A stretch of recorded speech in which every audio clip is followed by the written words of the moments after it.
Reels वाली बहू। प्रज्ञा को रील्स बनाने का बड़ा ही क्रेज है और वो दिन भर रील्स बनाती रहती है। खाते पीते घूमते फिरते घर में कॉलेज में रील्स बनाने के कारण प्रज्ञा पूरे कॉलेज में हाईलाइटेड है। जहां उसकी रील्स सभी को पसंद आते हैं, वहीं मनीषा चिंता में डूबी रहती है। एक रोज जब खाते हुए प्रज्ञा रील्स बना रही होती है, तब मनीषा कहती है, 1 मिनट भी चैन नहीं है इस लड़की को। ये नहीं कि खाना तो आराम से खा ले, लेकिन नहीं, अरे थोड़ी देर रील्स नहीं बनाओगी तो आसमान नहीं टूट पड़ेगा। अरे मम्मी, इसी को तो कहते हैं डिटर्मिनेशन। तुम नहीं समझोगी ये सब। हे भगवान, इस लड़की को सद्बुद्धि दे। जब देखो तब टेढ़ा बाका मुंह बनाती रहती है। मनीषा की बात का प्रज्ञा पर जरा भी असर नहीं होता और वो खाते खाते रील्स बनाती रहती है। दिन बीतने लगते हैं और देखते देखते प्रज्ञा का कॉलेज भी खत्म हो जाता है। आए दिन कोई ना कोई मनीषा को प्रज्ञा की शादी करवाने का सुझाव दी जाता है।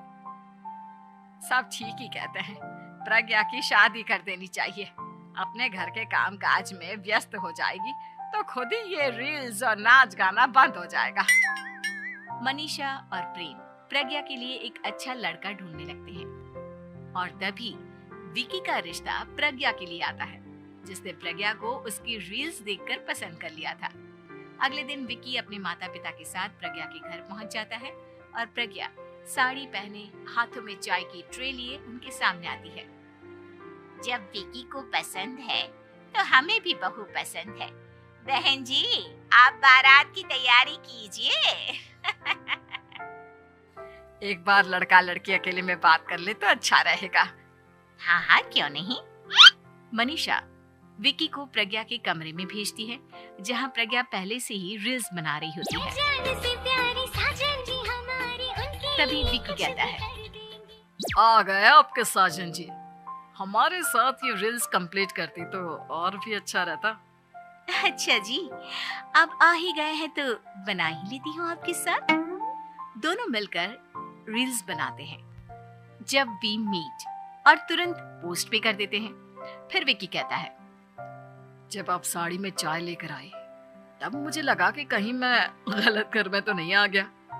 अब सही है। दोनों की शादी पक्की हो जाती है और शादी के दिन भी प्रज्ञा रील्स बनाने से चूकती नहीं। यहाँ तक कि बारात के समय भी नाचते हुए रील्स बनाती है। सभी लोग प्रज्ञा की तारीफ के पुल बांध देते हैं और प्रज्ञा नाचती गाती अपने ससुराल चली जाती है। सब कुछ अच्छा चल रहा होता है। प्रज्ञा यहाँ भी दिन भर हर चीज की रील्स बनाती रहती है। लेकिन कुछ दिनों के बाद जब सुनीता कहती है, बहू, ये रील्स के साथ साथ कुछ काम भी कर लिया करो। वैसे तुझे और क्या क्या बनाना आता है?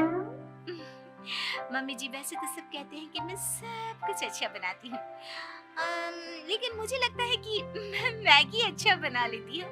हाँ, कॉफी भी अच्छा बना लेती हूँ और मुंह तो सबसे अच्छा बना लेती हूँ। हैं? अच्छा अच्छा। सुनीता अपना माथा पकड़ लेती है और कहती है, बहू, कुछ खाना बनाना भी सीख लेती। मम्मी जी, मैं लंबी प्लानिंग कर रही हूँ। जल्दी ही मैं इतनी फेमस हो जाऊंगी कि मुझे पैसे मिलने लगेंगे। हम दोनों सास बहू राज करेंगे, राज। नौकर काम करेंगे और लोगों की तो लाइन लगेगी हमसे मिलने के लिए। तेरा दिमाग खराब हो गया है क्या बहू? हंसी मजाक तक ठीक है, लेकिन इस तरह घर नहीं चलते। जितना जल्दी हो इस घर के तौर तरीकों को सीख लो। प्रज्ञा मुंह घुमाकर चली जाती है और तुरंत उसी वक्त एक रील बनाती है।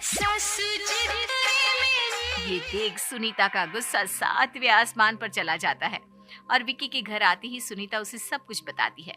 विकी भी अब प्रज्ञा की इन हरकतों से परेशान हो जाता है। तुम टेंशन मत लो मम्मा, मैं देख लूंगा। विकी कमरे में जाता है तो देखता है कि प्रज्ञा रील्स बना रही है। विकी बड़े ही प्यार से प्रज्ञा से कहता है, प्रज्ञा, इन सब के लिए मैं तुम्हें मना नहीं कर रहा हूँ, लेकिन फिर भी हर वक्त तो ये अच्छा नहीं लगता ना।